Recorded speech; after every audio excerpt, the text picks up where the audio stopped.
بسم الله الرحمن الرحيم، ورمضان كريم على كل متابعي بلاي سبورتس.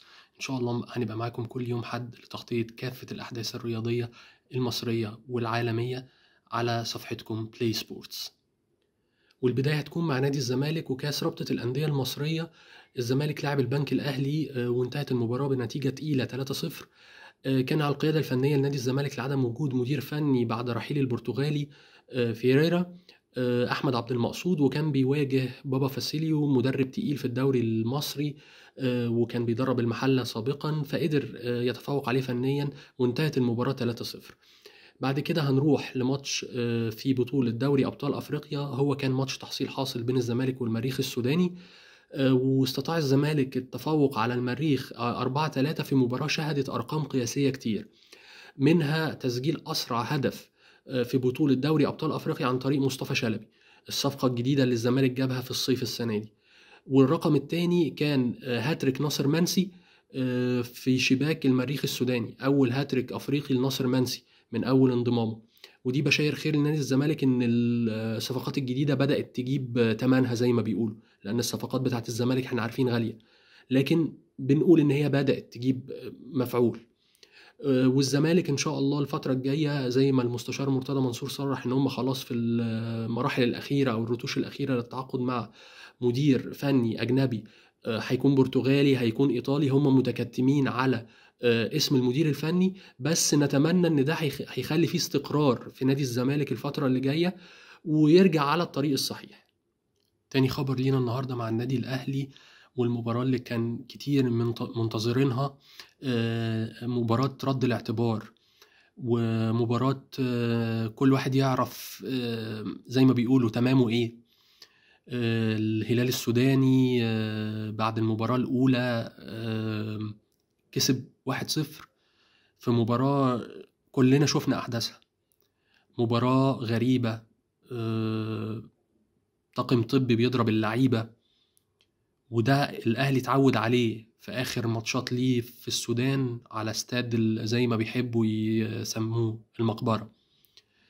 لكن النهاردة الحمد لله مبروك لجماهير الأهلي ورمضان كريم عليهم، وربنا مرضيش يزعل. أنا هقول الاستاد كان فيه 70,000 مش 50,000، ربنا مرضيش يزعلهم ولا يروحهم متضايقين ولا مكسور خاطرهم. هتكلم على حاجة في الأول كده بسرعة قبل ما أدخل في أحداث الماتش. الحكم كابتن عبد العزيز دو، حكم صغير في السن من موريتانيا. أنا عمري ما شفت موريتانيين بشرتهم بيضة. القارة الأفريقية، كل القارة الأفريقية سمر. كابتن عبد العزيز دو ده شبه واحد صاحبي اسمه سعيد يعني، فحبيت أبدأ معاكم تحليل الماتش بالحتة دي. الماتش بدأ الأهلي بيلعب من غير مهاجم، كولر بيوظف كهربا في مهاجم رقم 9. كهربا جات له كور كتير وضيعها وجاب جون حلو قوي، بس ده ما يقولش ان كهربا مهاجم، وده ما يقولش ان الاهلي مش محتاج مهاجمين. الاهلي محتاج مهاجم رقم 9 هداف جلاد، غير كده يبقى الاهلي بيضيع وقت وبيضيع مجهود وكل حاجة. كولر مش دايما ما بيبدأش الماتش صح ولا تشكيله صح، كولر دايما بيبدأ غلط ويحاول يصلح في الشوط التاني، جات بقى معاه صح جات معاه غلط الله أعلم. النهارده بدأ بتاو وأحمد عبد القادر أطراف، أحمد عبد القادر طول الماتش ترقيص ومس باص، ترقيص ومس باص، لحد ما كابتن كولر فكر بقى إن أنا معايا على الدكة حسين الشحات، فأنا لازم أغير قفشة وأحمد عبد القادر. وبسم الله ما شاء الله أول ما حسين الشحات نزل ربنا كرمه علشان خاطر والده الله يرحمه بهدف جميل جدا، أتبعه هدف تاني أحلى منه، وبيقول للكولر أنا ما اقعدش من كاس العالم للأندية وكابتن كولر بيقعد حسين الشحات وبيلعب بأحمد عبد القادر، وحسين الشحات ما يقعدش لأحمد عبد القادر. ده اللي احنا كنا عايزين نتكلم فيه في موضوع الأهداف. طيب دكة الأهلي في ناس بره ما ينفعش تقعد بره، وفي ناس بتلعب أساسي ما ينفعش تلعب أساسي.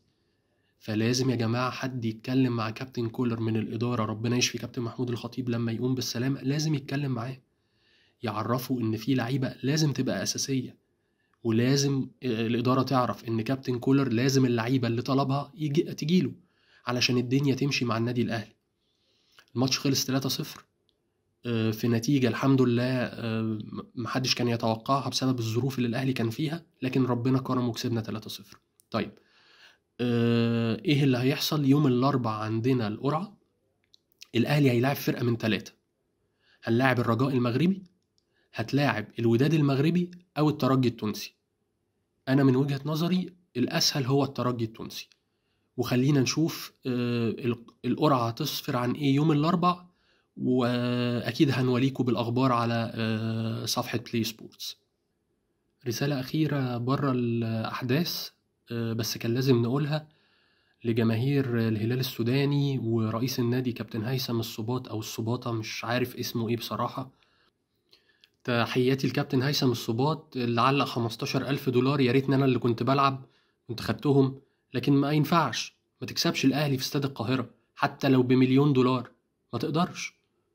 وفر فلوسك يا كابتن هيثم للسنة الجاية، أكيد هنقع مع بعض في نفس المجموعة كالعادة، وهتتغلب برضو كالعادة. رمضان كريم يا كابتن هيثم. وآخر حاجة معانا النهاردة هتبقى عن الدوري الإنجليزي اللي رجع بعد التوقف الدولي، ورجع بماتشات قوية جدا. كانت البداية بمانشستر سيتي وليفربول. الماتش انتهى بنتيجة تقيلة على ليفربول 4-1. محمد صلاح جاب جون، بس النتيجة تقيلة على ليفربول ويورجن كلوب، واستمرارا اللي فشل يورجن كلوب في الموسم بتاعه السنة دي.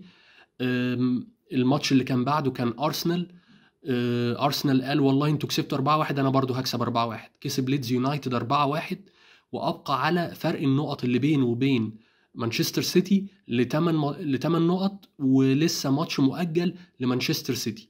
فحتى لو مانشستر سيتي كسبه هيبقى الفرق 5 نقط، واحنا في الجولة 29، يعني فاضل راوند 9 جولات. فالدوري بيقرب من أرتيتا، معاه تيم كله شباب بيلعبوا كرة حلوة جدا، وبصراحة يستاهلوا الدوري السنة دي. ودي كانت آخر حاجة معانا النهاردة في تقريرنا الأسبوعي من بلاي سبورت، وإن شاء الله هنبقى مع بعض الحد الجاي في تقرير عن الأسبوع ده وكل الماتشات اللي هتبقى فيه والأحداث الرياضية هنتكلم فيها مع حضراتكم إن شاء الله. ورمضان كريم على حضراتكم جميعا.